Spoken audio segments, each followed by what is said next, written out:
Hey scholars, this is a video that will be a lecture video on public speaking, on special occasion speaking, and then also a video explanation of the special occasion speech assignment.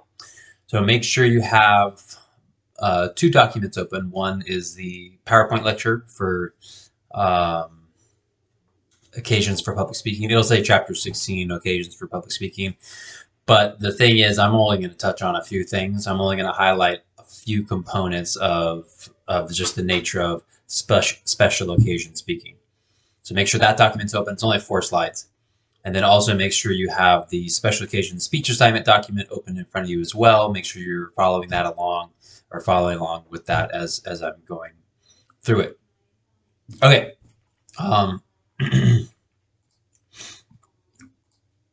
So slide 2.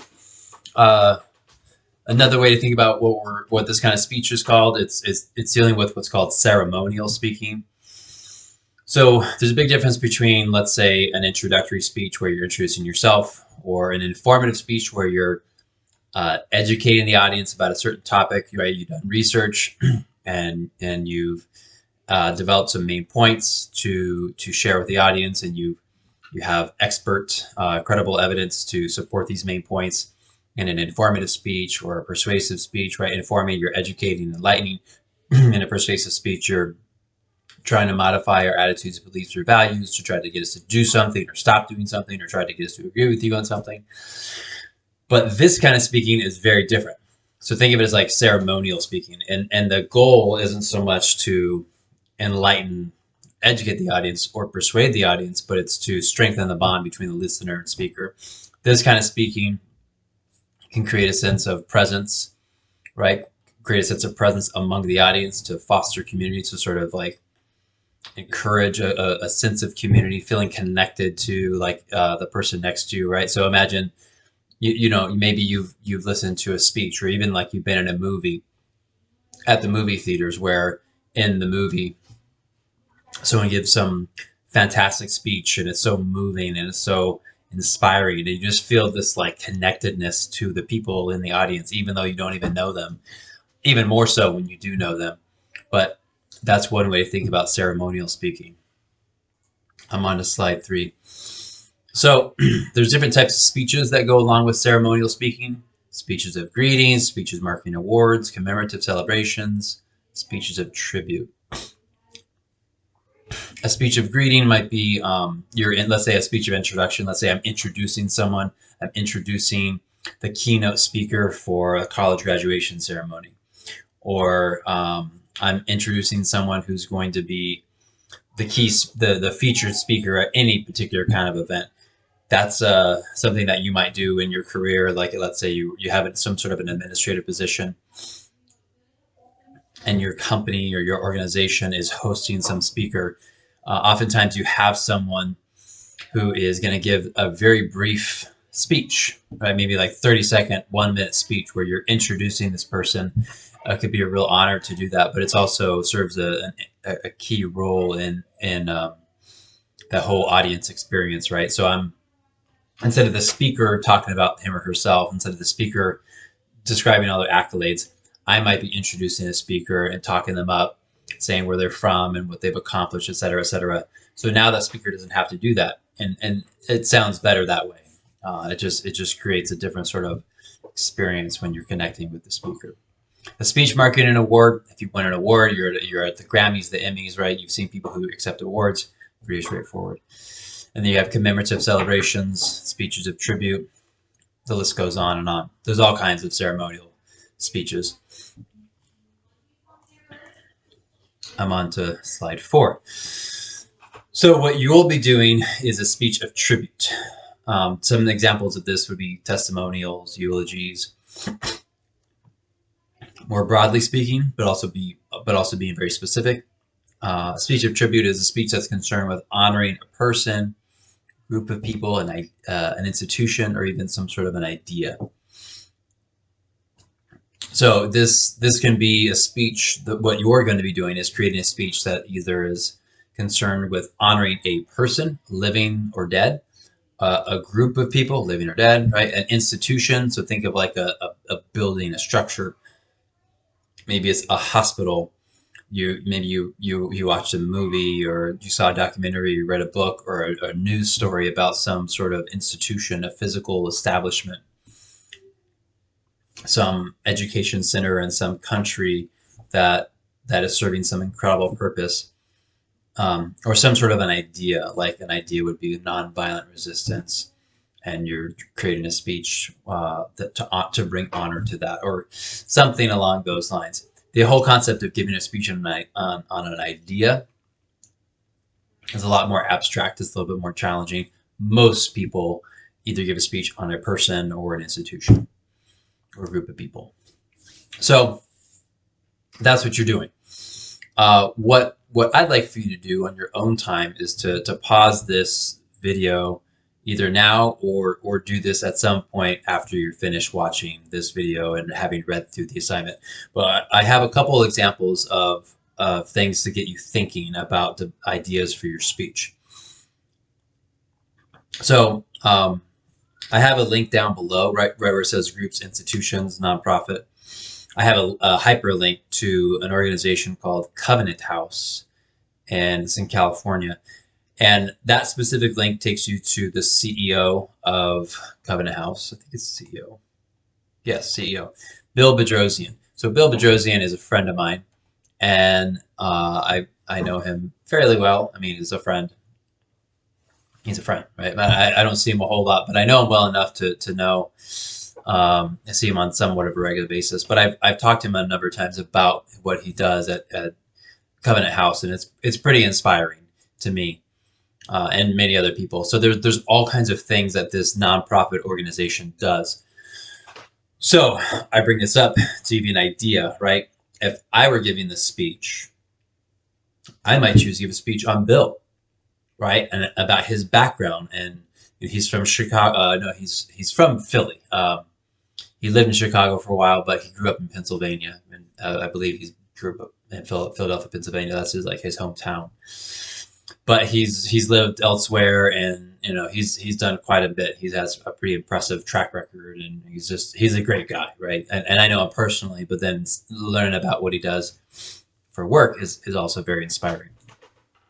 So if it were me, I might give my whole speech on Bill, or I might give a speech on this organization, right? It's you can think of it as a group of people / an institution.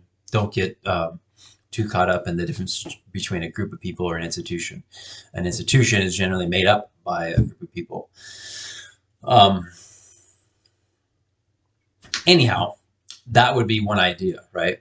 Something, maybe someone that you know, a family member, a friend, or a friend of a friend, but maybe you met someone, or one of your parents, or aunt and uncle, or grandma, grandpa.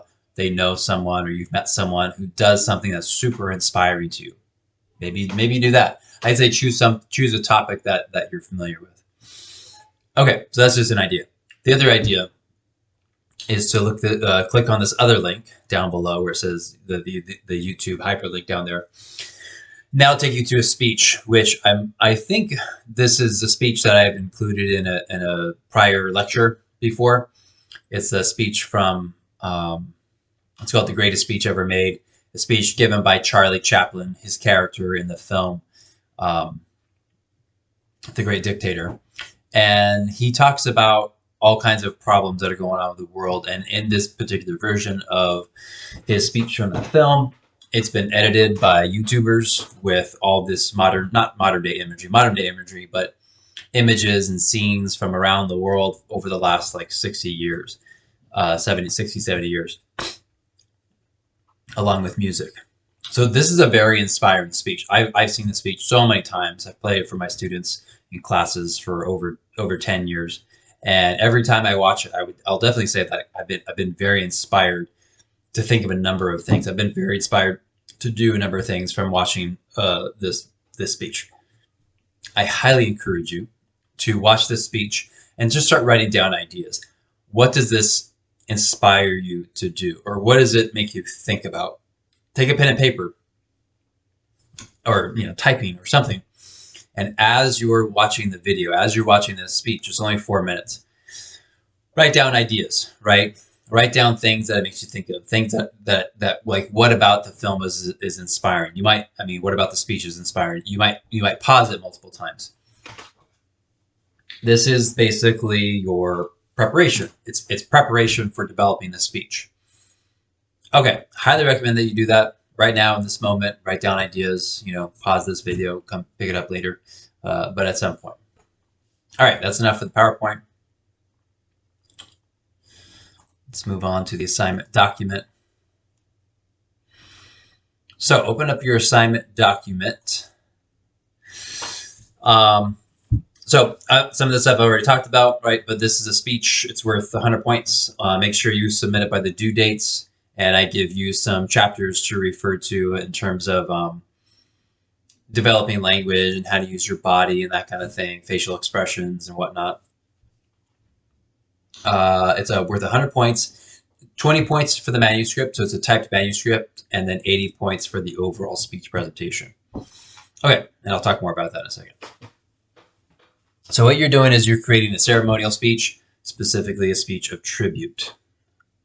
So you're paying tribute to an idea, a group of people, so on and so forth. So the topic can be historical, contemporary, famous. Yeah, there's all different. There's really no specific direction that you take. The main thing is that it needs to be inspiring.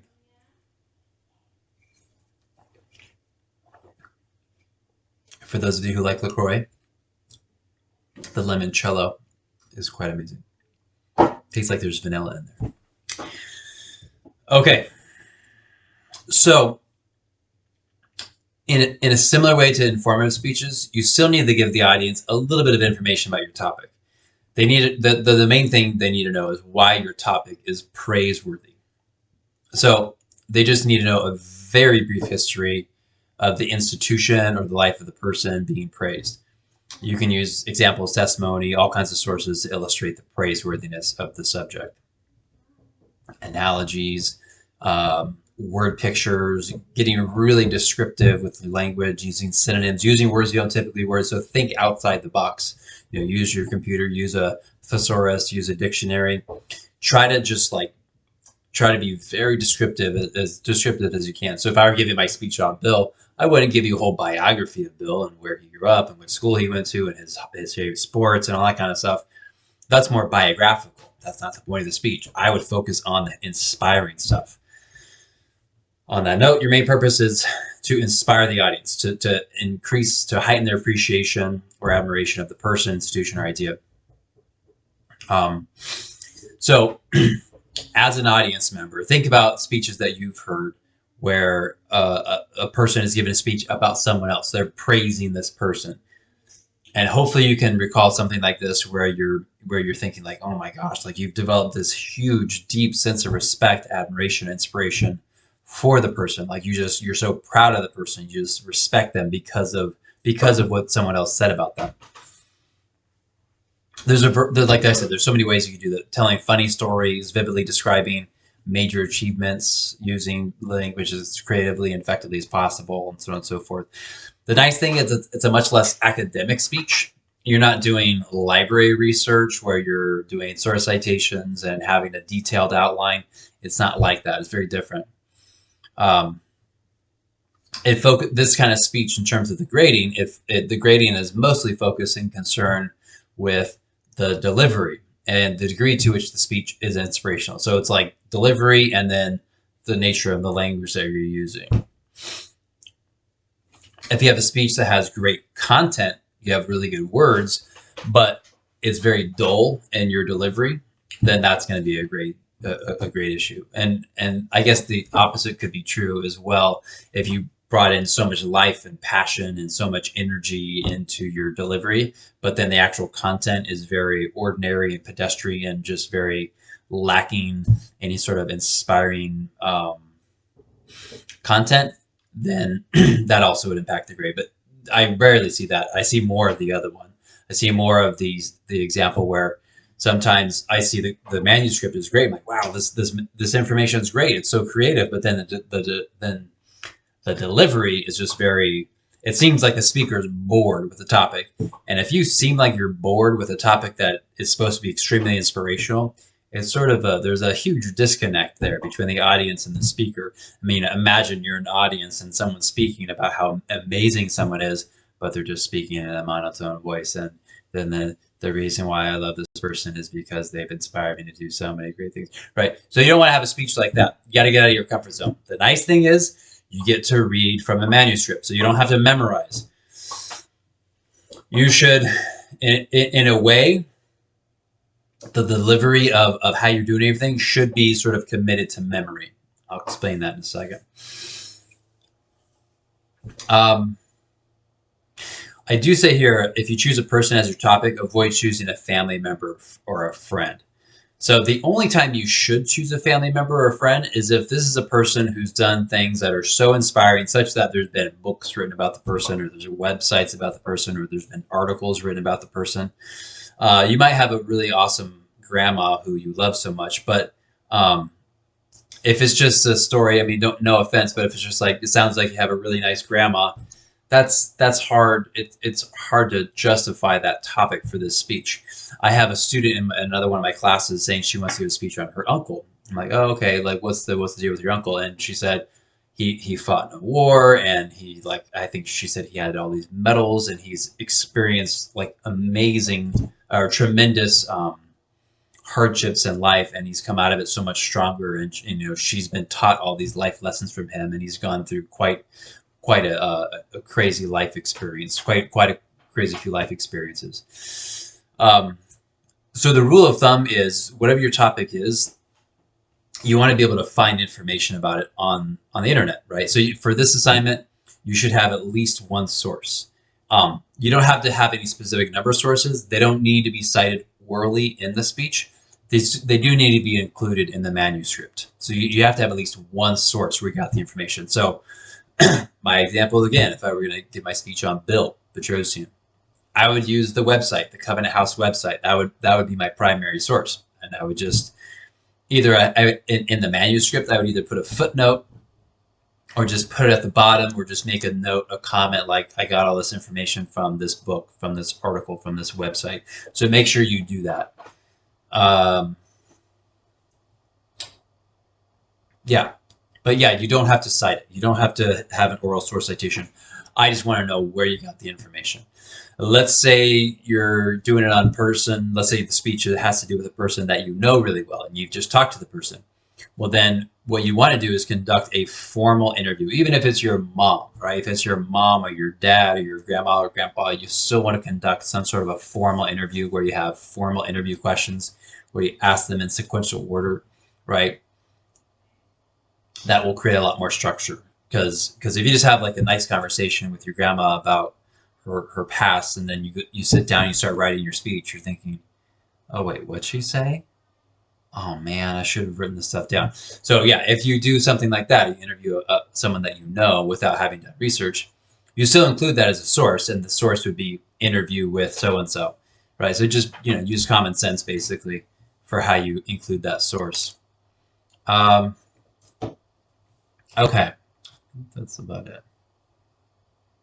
So the speech needs to be at least 3 minutes, no more than 4 minutes.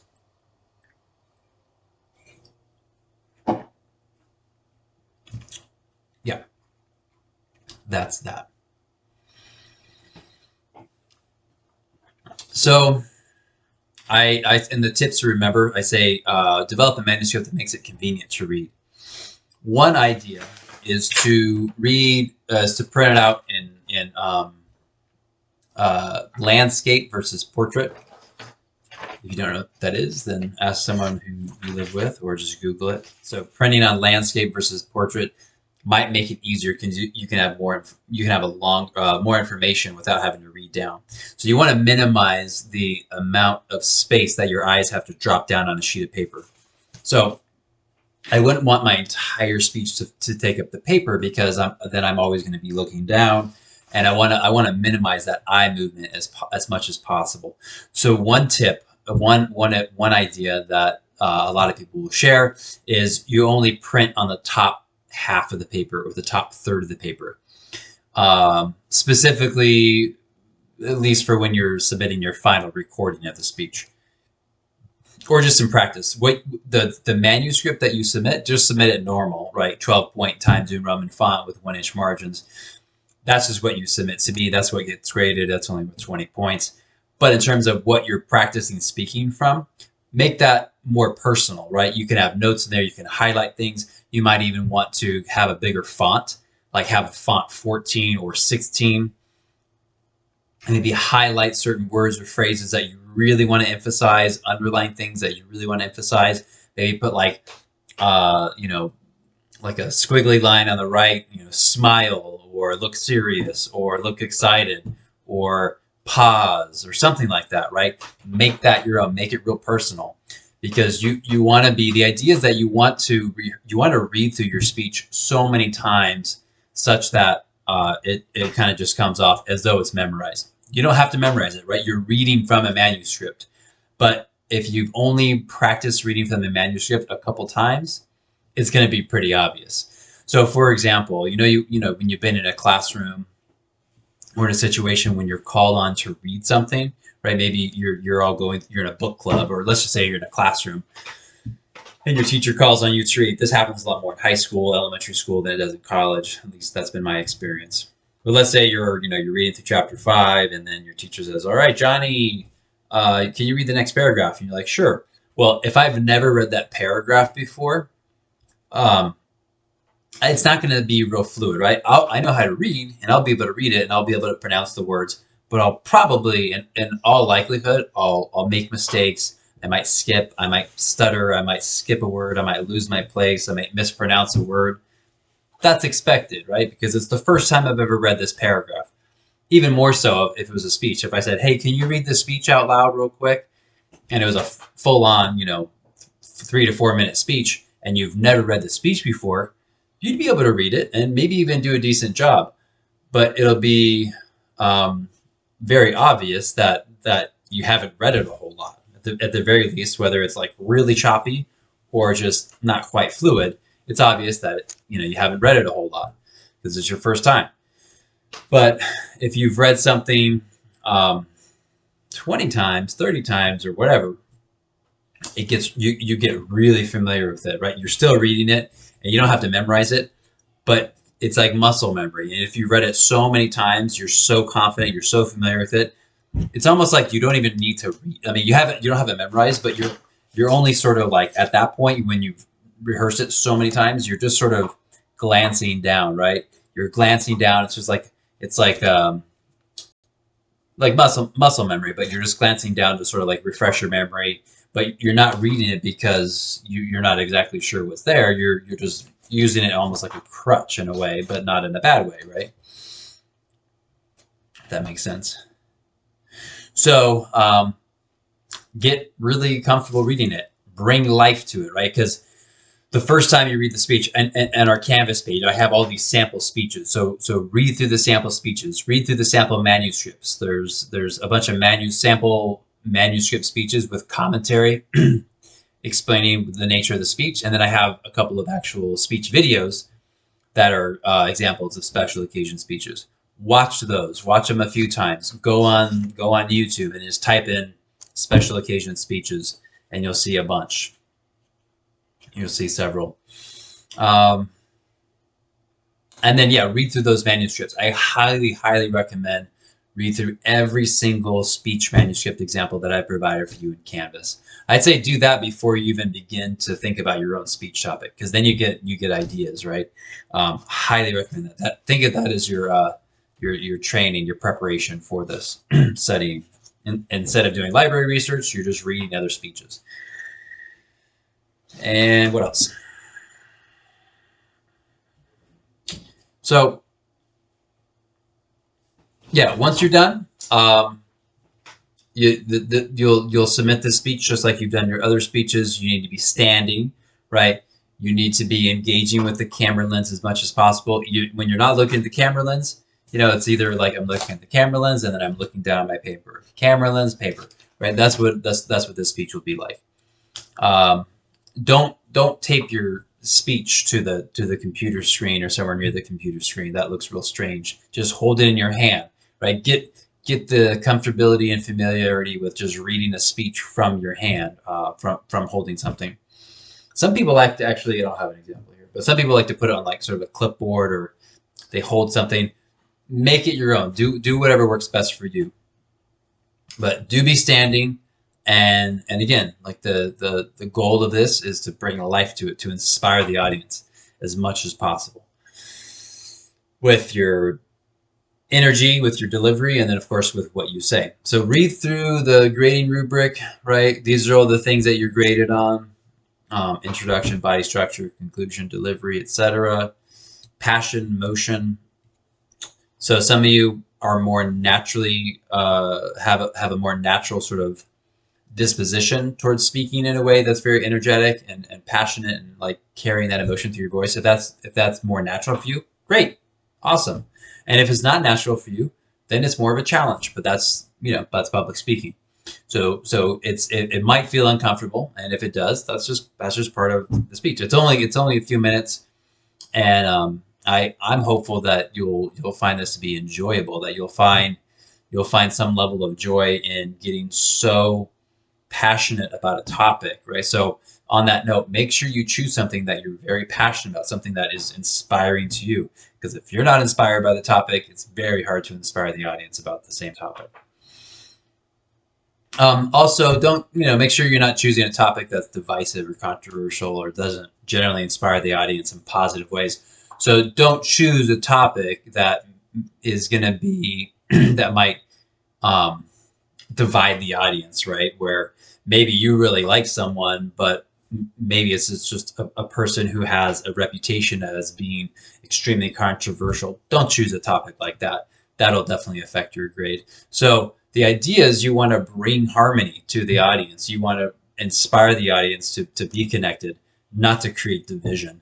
That would be antithetical to this speech. So choose wisely. Most students do, but every once in a while someone chooses a topic that is definitely inappropriate and their grade suffers. So if you're unsure about your topic, you can always reach out to me. But you don't need to approve your topic with me. You don't need to submit a topic choice and get my approval or get my permission or anything like that. If you have questions, feel free to email me, or we could set up a Zoom call. I'm happy to help you out in that way. But yeah, make sure you're looking at all the possible grade deductions, read through the rubric, all that stuff. And once you're finished, you'll either record your speech and then upload that to YouTube and provide me the link on Canvas. That's what most students do. It's one of the easiest things to do. The other option is to record your speech and then take that video file and then attach the video file to the module for this assignment. However, some students I've had students email me in the past and they say, oh, my file wouldn't upload. It took several hours to upload. So if that's the case, then don't do it that way. Just upload it to YouTube. If you're somewhat computer savvy, tech savvy, maybe you know of a useful, easy way to compress the file such that it's not so big.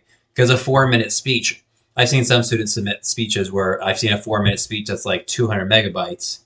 It's crazy. And then I've seen some 4-minute speeches that are like 10 megabytes. So obviously it could be the computer you're using. If you're like, I'm using a webcam on my actual computer, but you might have your own webcam or a cell phone or some other mobile device. But do whatever works.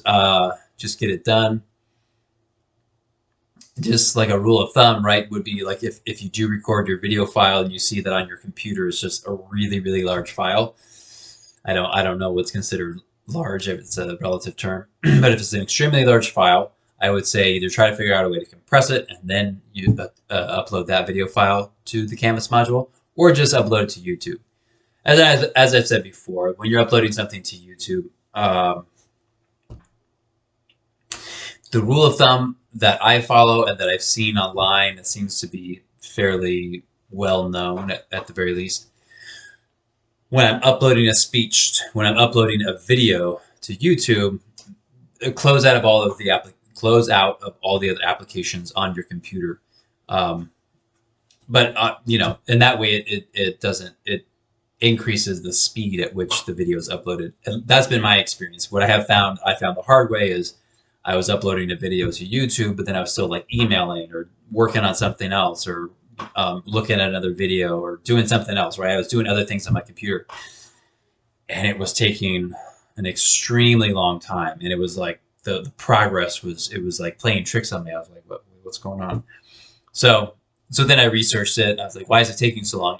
And one of the things I found, or several people agreed on this, it's that when you're uploading the video to YouTube, like close out of all applications, because when you have all those other applications open, it's just slowing down the progress, right? You might have a really fast internet speed, or your computer works great and you don't run into this.